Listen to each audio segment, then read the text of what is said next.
Okay guys, we check that whether that product has so many variations or not. If the product is having more variations than almost 3 variations, like if there are the most of the sellers, top 10 sellers are having 3 variations, so that's okay. We can just check it later that which variation is working more good, so we can select only 1 or 2.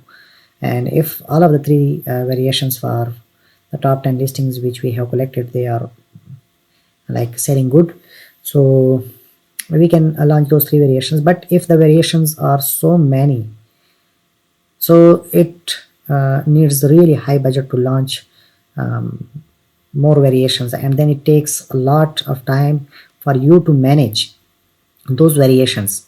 That's why initially we prefer that we should launch a product which is having at most 3 variations.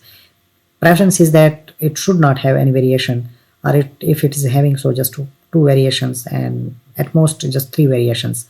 But more than that can really make a problem for you to manage them, and as well you will need a high budget for launching those all variations.